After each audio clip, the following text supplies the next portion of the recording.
ये आकाशवाणी रायपुर है। छत्तीसगढ़ी समाचार बुलेटिन के संग प्रथा शुक्ला के जय जोहार। आज के प्रमुख समाचार। राष्ट्रपति रामनाथ कोविंद हा स्वास्थ्य कर्मी मन के सुरक्षा बर महामारी आपदा अधिनियम में संशोधन के अध्यादेश ला मंजूरी देन। केंद्र सरकार हा कोरोना वायरस के सेती आर्थिक संकट ला देखत अपन कर्मचारी मन के महंगाई भत्ता में बढ़ोतरी ऊपर रोक लगाते गे है। और कोरोना संक्रमण के रोकथाम बर लागू करे गे लॉकडाउन के सेती आने जाने राज्य के फंसे छत्तीसगढ़ मन के मजदूर और पढ़इया लइका मन के जल्द ही प्रदेश में वापसी होही। अब समाचार विस्तार ले। राष्ट्रपति रामनाथ कोविंद हा स्वास्थ्य कर्मी मन के सुरक्षा बर महामारी आपदा अधिनियम में संशोधन के अध्यादेश ला मंजूरी देते है। ए अध्यादेश में हिंसा ला गैर जमानती अपराध बनाए और स्वास्थ्य कर्मी मन के चोटिल होए में मुआवजा के प्रावधान करे गे है। ए अध्यादेश में शारीरिक चोट और संपत्ति ला नुकसान पहुंचाना हिंसा माने जाही। बता दन कि केंद्रीय मंत्रिमंडल हा काली ए अध्यादेश ला मंजूरी दे रहीन। केंद्र सरकार हा सब्बो राज्य और केंद्र शासित प्रदेश ले डॉक्टर और स्वास्थ्य कार्यकर्ता मन ला सुरक्षा देवाए के निर्देश दीन है।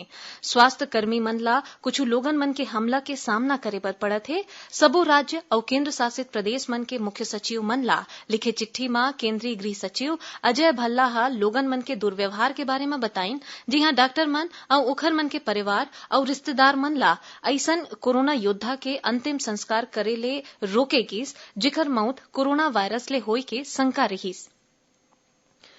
प्रधानमंत्री नरेंद्र मोदी काली राष्ट्रीय पंचायती राज दिवस में देश के ग्राम पंचायत ला संबोधित करैया है।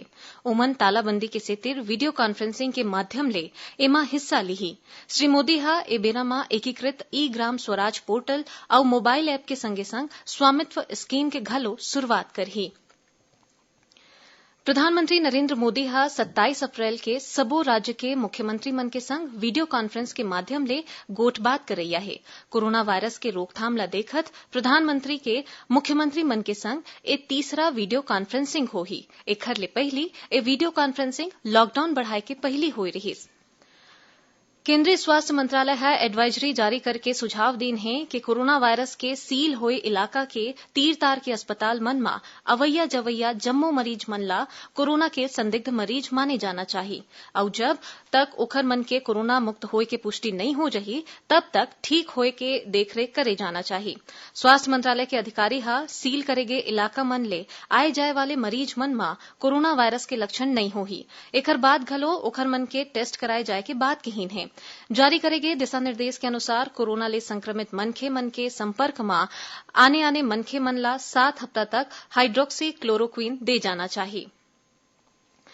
केंद्र सरकार हा कोरोना वायरस के सेती आर्थिक संकट ला देखत अपन कर्मचारी मन के महंगाई भत्ता में बढ़ोतरी ऊपर रोक लगाते है। कोरोना वायरस के सेती आय परेशानी ला देखत हुए ए फैसला ले गए है। 1 जनवरी 2020 ले देय कर्मचारी मन के महंगाई भत्ता के अतिरिक्त किस्त और पेंशन भोगी मन ला महंगाई राहत राशि के भुगतान नहीं करे जाही। 1 जुलाई 2020 और 1 जनवरी 2021 ले देय महंगाई भत्ता और महंगाई राहत के अतिरिक्त किस्त के भुगतान घलो नहीं करे जाही। बता दन कि अभी के बेरा में महंगाई भत्ता और महंगाई राहत जारी रही। मुख्यमंत्री भूपेश बघेल हा केंद्रीय ग्रामीण विकास मंत्री नरेंद्र सिंह तोमर ला चिट्ठी लिख के महात्मा गांधी राष्ट्रीय ग्रामीण रोजगार गारंटी योजना मनरेगा के तहत मजदूर मन ला भुगतान के रूप में खाए पिए के जिनेस दे बर मंजूरी मांगे है। मुख्यमंत्री हा चिट्ठी में लिखिन है कि मनरेगा के तहत पैसा के भुगतान NEFMS के माध्यम ले सीधा मजदूर मन के खाता में जमा होथे। कोरोना वायरस ला देखत छत्तीसगढ़ में घलो लॉकडाउन करे गे है। मजदूर मन ला ओखर मन के पैसा जमा होए के बाद अपन खाना और ऐसन ही आने जरूरी चीज के पूर्ति बर पहली खाता ले पैसा निकाले के जरूरत होही, जेकर ले ओमन ला परेशानी त होही, संगे संग सोशल डिस्टेंसिंग के पालन करे में घलो परेशानी होही। यही स्थिति ला देखत हुए मुख्यमंत्री हा श्री तोमर ले मजदूर मन ला भुगतान के रूप में खाए पिए के जिनिस दे बर मंजूरी मांगे है। राज्य सरकार हा लॉकडाउन के बेरा निजी स्कूल मन में पढ़इया लइका मन ले फीस लेके कार्रवाई में रोक लगा दे है। उन्हें लइका मन ले फीस लेके शिकायत ऊपर 8 ठिन निजी स्कूल मन ला नोटिस घलो जारी करे गे है। संगे संग निजी स्कूल में काम करइया शिक्षक और कर्मचारी मन ला लॉकडाउन के बेरा में तनखा घलो देबर कहे है। स्कूल शिक्षा मंत्री doctor Premsai Singh Tekam video conferencing के माध्यम ले पत्रकार मन ले गोटबात करत ये जानकारी दीन। ओमन बताइन कि कोरोना वायरस संक्रमण के बाद जम्मो स्कूल ला 13 मार्च के ही लॉकडाउन के श्रेणी में ले गे रहीस। छत्तीसगढ़ी समाचार बुलेटिन आप मन आकाशवाणी रायपुर ले सुनत हव। आगू बढ़े ले पहली आवव सुनन कोरोना ले बचाव खातिर ए जानकारी।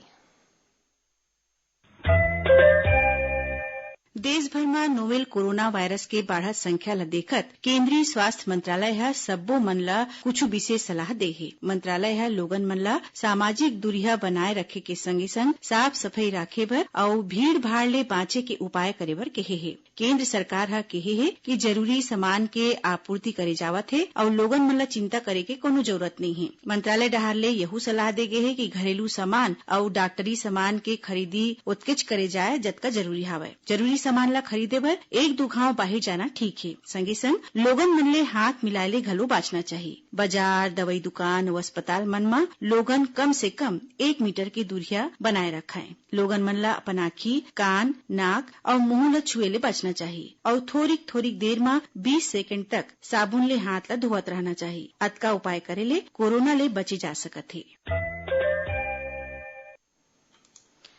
अब आगू बढ़न बाची समाचार कोती। कोरोना वायरस के संक्रमण के रोकथाम बर लागू करे गे लॉकडाउन के सेती आने राज्य मन में फंसे छत्तीसगढ़ के मजदूर और पढ़इया लइका मन के जल्दी ही प्रदेश में वापसी होही। मुख्यमंत्री भूपेश बघेल एकर बारे में केंद्रीय गृह मंत्री अमित शाह ले टेलीफोन में गोठबात करके ए बारे में जानकारी देन। ए बेरा में केंद्रीय गृह मंत्री मुख्यमंत्री ला भरोसा देवाइन कि राज्य सरकार ले ए बारे में प्रस्ताव मिले में जल्दी फैसला लीही। इति मुख्यमंत्री के निर्देश में मुख्य सचिव आरपी मंडल डहार ले केंद्रीय गृह सचिव ला एकर बारे में प्रस्ताव भेज दे गे हे। मुख्यमंत्री उम्मीद जताइन है कि आने राज्य में लॉकडाउन के सेतिर फंसे छत्तीसगढ़ के सबो मजदूर और पढ़इया लइका मन के जल्दी वापसी होही। आकाशवाणी रायपुर के प्रादेशिक समाचार एकांश कोरोना महामारी ले निपटे खातिर होवत प्रयास में एक विशेष कार्यक्रम प्रस्तुत करत है। कोरोना से जंग जनता के संग नाव के ए विशेष कार्यक्रम के 7वां कड़ी काली बिहनिया 10:30 बजे ले प्रसारित करे जाही। इला छत्तीसगढ़ स्थित आकाशवाणी के जम्मू केंद्र बिहनिया 10:30 बजे एक संग्रह रिले करही। केंद्र सरकार साफ करीन है कि ओमन ऐसे कोनो दिशा निर्देश जारी नहीं करे हैं कि यदि कोनो फैक्ट्री में कोरोना वायरस संक्रमण के मामला के पता चलथे तब फैक्ट्री के खिलाफ एफआईआर दर्ज करे जाही। केंद्रीय सूचना और प्रसारण मंत्री प्रकाश जावड़ेकर ट्वीट में इला अफवाह और झूठा बताइन है। ओमन कहीन है कि अनुमति वाले क्षेत्र में उद्योग ला बिना कोनो डर के उत्पादन काम करना चाहिए। फिर ओमन ला सुरक्षित दूरी बनाए राखे और मास्क पहिरे जैसे बचाव के उपाय करना होही।